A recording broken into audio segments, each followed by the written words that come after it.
Fellow South Africans, the prosecution walked into that courtroom in East London today, or shall we call it Kugompo, like they were about to make history, and somehow ended up making a case study in how to lose your argument in slow motion. Because what unfolded around Julius Malema today wasn't just a legal battle. It was a full-blown exposure of confusion, contradiction, and a prosecution team that couldn't decide which version of reality they wanted the court to believe.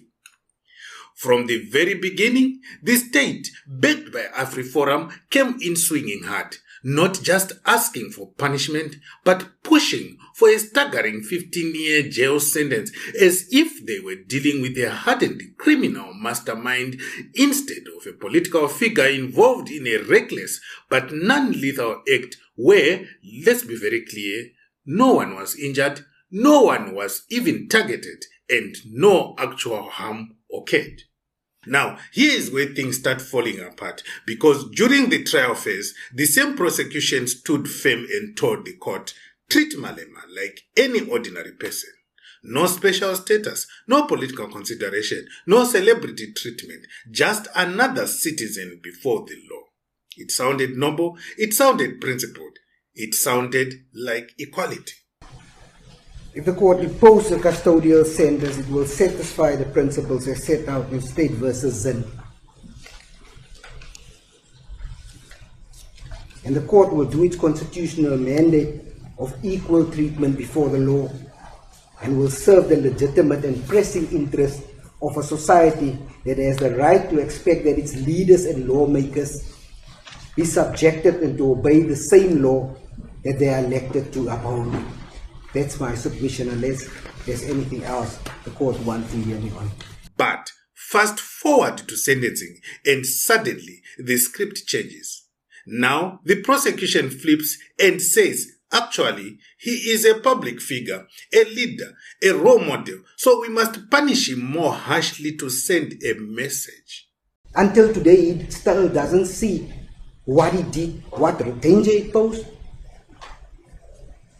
and what its consequences could have been.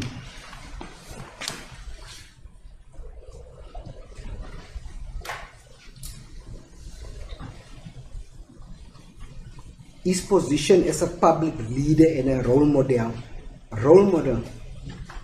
to the young and to society. The fact that he's a lawmaker breaking the law. The fact that 2 firearms were used and live ammunition were fired, not once, like in Oscar Pretorius, not twice, but multiple times. The degree of premeditation involved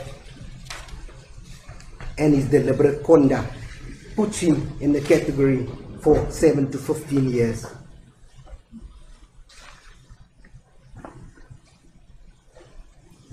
Now, where is that principle of everyone is equal before the law, which they were pushing before? Just like that, the same people who rejected his status now wants to weaponize it. The same argument they dismissed is now their strongest weapon. And at that moment, the case stopped being about law and started looking like improvisation under pressure. Then, in steps Tembeka Ngcukaitobi, the advocate, calm, composed, and absolutely surgical, backed by Laurance Hodes, and what follows is not shouting, not theatrics, but precise dismantling. The defense doesn't need drama when the prosecution is already contradicting itself. They simply hold up the mirror and let the court see the inconsistency. You said he's ordinary, now you say he's exceptional. Which one is it? Because it cannot be both depending on what benefits your argument in that time. That single contradiction hits like a hammer, because the principle of equality before the law does not allow for selective application. You cannot argue for neutrality when it suits you and then demand severity when it becomes convenient. That is not justice. That is strategy, and a weak one at that. But the defense didn't stop there. They went further and exposed something even more dangerous, more sinister. The prosecution was no longer just arguing the facts of the case. They were trying to sentence Malema for things he was never convicted of. Political speeches, public statements, a so-called culture of violence, none of which formed part of the actual conviction. And Ngcukaitobi makes it crystal clear you cannot punish someone for what you think they represent. You punish them for what they were proven to have done. Nothing more, nothing less. The second reason why they say Mr. Malema should go to prison is because they say it was 2 firearms. But we don't understand. They say 2 firearms, 22 live rounds, and 20,000 people within a community.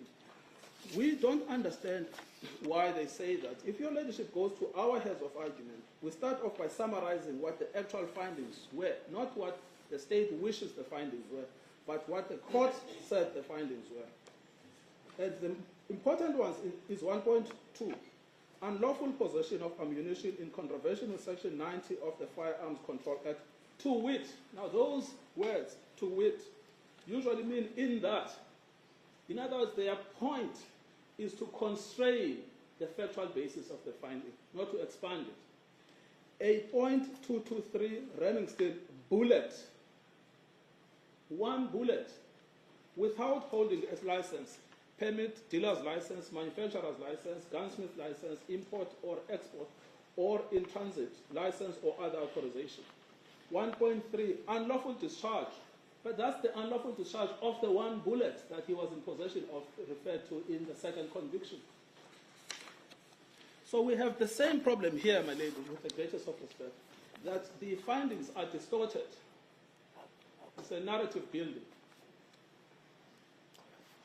Yes, and my learned friend also points me to even the first finding is unlawful possession of a firearm.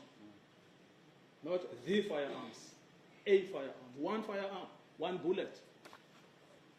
So we've got a problem here that when you look at the second reason why they say Mr. Malema should go to prison, there is a disjuncture between what the state says and what the court found. And you can't do this. You can't send somebody to prison for reasons that the judge did not find him guilty of. So this is the problem now with item 2. 2 firearms, 22 live rounds before 20,000 people. So in other words, the correct postulation is 1 bullet in a stadium of 20,000 people. 1. That's the correct postulation. And then ask yourself, in those circumstances, should I send this man to prison? And it's so absurd that they say, don't only send him to prison, send him to prison for 15 years. It's like a game that they're playing. It's a game to inflame the passions of the public. The moment you cross that line, the entire legal process becomes a tool for targeting individuals rather than administering justice. Now, let's talk about the 15-year sentence, because this is where the prosecution really overplayed their hand. The defense calmly challenges them.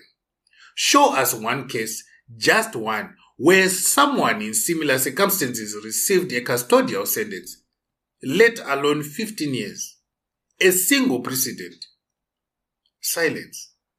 Because it doesn't exist. No injuries, no intent to harm, no comparable sentencing history. Never. Ngcukaitobi even brought out the Pistorius case, where he fired shots whilst in an enclosed room where there were people. But he got a 6-month suspended sentence. So at that point, the courtroom dynamic shifts completely. The prosecution is no longer presenting a strong case. They are defending an exaggerated demand that has no legal foundation. It starts to look less like law and more like ambition, less like justice and more like an attempt to make an example out of someone regardless of proportionality. Then comes another desperate angle, the idea that a fine would allow Malema to buy his freedom. And again, the defense shuts it down with simple logic. A fine is not a loophole. It is part of the sentencing framework. It exists in law for a reason. You do not discard it because the accused has status or resources. If that logic were accepted, the entire sentencing system would collapse into class-based punishment. By the time closing arguments wrapped up, the picture was clear. The prosecution came in aggressively, aiming for a maximum impact. But in doing so, they strayed their arguments too far, contradicted their own principles, and opened the door for the defense to systematically dismantle every pillar of their case. It became apparent that this prosecution was politically motivated and was aimed at destroying the EFF as a party, not just Malema. And in fact, Advocate Ngcukaitobi reiterated that political criticism is not aggravating. Malema is fully entitled to view AfriForum and the prosecution as a political adversary and to publicly criticize what he regards as a politically motivated prosecution. And such statements cannot be used as an aggravating factor for sentencing.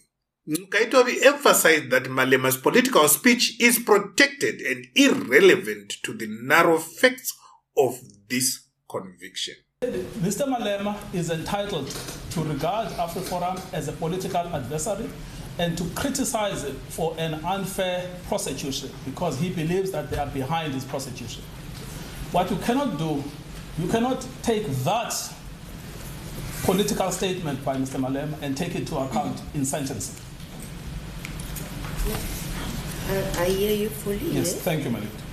Then they are also complaining that he has complained of racism. Why is the state complaining that Mr. Malema is complaining of racism when he's a victim of racism? Makes no sense to me at all. Okay, I'm not going to respond, but I'm listening, yes. No, I'm not asking your leadership to respond. It's a rhetorical question. Is why would the NPA complain that Mr. Malema is saying this prosecution is part of a racist campaign against him? Why would they have an issue with that? And why would your leadership be required to put that in your judgment in sentencing? Now, the last one is the Holy Spirit. Nothing needs to be said about that. Then C is showing no insight to the danger of 20,000 people. But if you look at closely, my lady, it is precisely the same point as Roman figure 2. Nothing is added by putting it here. Then D. He has sought throughout to conflate the rule of law with political persecution, undermining public confidence in the administration of justice. Now, it's unclear what are the facts on which they rely here. Why do they accuse him of undermining public confidence in the administration of justice? What did he actually do? Because, my lady, people that undermine confidence in the administration of justice, you know what they do? They don't come to court at all. They shout at the courts from outside, and then they are ultimately found guilty of contempt of court for not showing up. Malema himself has repeatedly said he is not afraid of prison. Prison is a badge of honor for those who fight for the people, but he maintains the entire case is a politically motivated attempt to silence him. He and the EFF plan to appeal the conviction and any custodial sentence all the way to the Constitutional Court if necessary. What we witnessed was not just a defense doing its job. It was a legal team exposing the dangers of inconsistency, overreach, and politically charged prosecution. Because once the court starts seeing those cracks, everything else becomes harder to justify. And now, the real question is not whether Malema should be punished. Even the defense accepts that some form of sentence is appropriate. The question is whether the court will follow the law and precedent or entertain an argument that was built on shifting positions and exaggerated demands. Because if this case proves anything, is that you cannot walk into court with two different versions of the truth and expect both to survive scrutiny.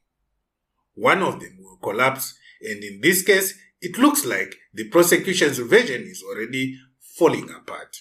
AfriForum so desperately wants a custodial sentence that sends Malema into prison, so much so that he cannot get access to parliament for the next 5 years. And just like that, what was supposed to be a knockout from the prosecution turned into a full-on legal backfire.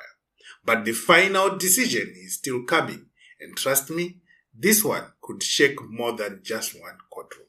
If you want fearless breakdowns, sharp analysis, and that unfiltered energy, make sure you subscribe to Mzansi Roast News. Hit that like button and drop your take in the comments section below. Should the court go hard or stick strictly to the law?